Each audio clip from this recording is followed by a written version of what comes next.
చూసాం తమ్ముడు, మేమసలు ఖుషి నిద్ర లేవలేదు అనుకుంటున్నాం. తను ఎప్పుడు లేచిందో ఎక్కడికి వెళ్ళిందో అర్థం కావట్లేదు.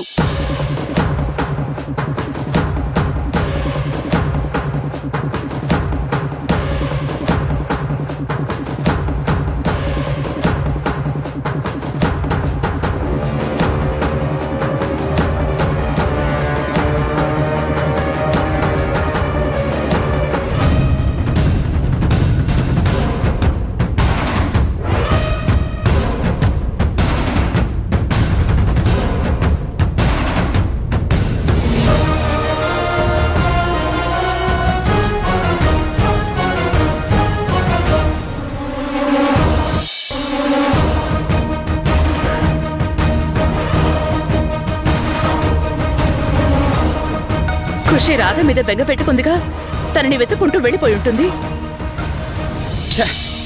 ఇంట్లో ఇంతమంది ఉన్నారు, కానీ ఖుషి గురించి ఎవరికి పట్టింపు లేదు. రాత్రి జ్వరం తెచ్చుకున్న పిల్ల పొద్దున్నే చెప్పా పెట్టకుండా బయటికి వెళ్ళిపోతుంది అని ఎవరు మాత్రం ఊహించగలరా? రాధ ఎక్కడుందో ఎవరికీ తెలీదు. ఇప్పుడు ఖుషి రాధ కోసం ఎక్కడికని వెళ్ళుంటుంది? మనం ఖుషిని ఎక్కడని వెతకాలి. మావయ్య, నేను నీతో వస్తాను. అక్కర్లేదు. మిమ్మల్ని నమ్మి నేను ఖుషిని ఇంట్లో వదిలేసి జాగింగ్కి వెళ్ళినందుకు జరిగింది చాలు. ఖుషి మీద నువ్వు ఎంత కేర్ తీసుకుంటున్నావో నాకు అర్థమైంది.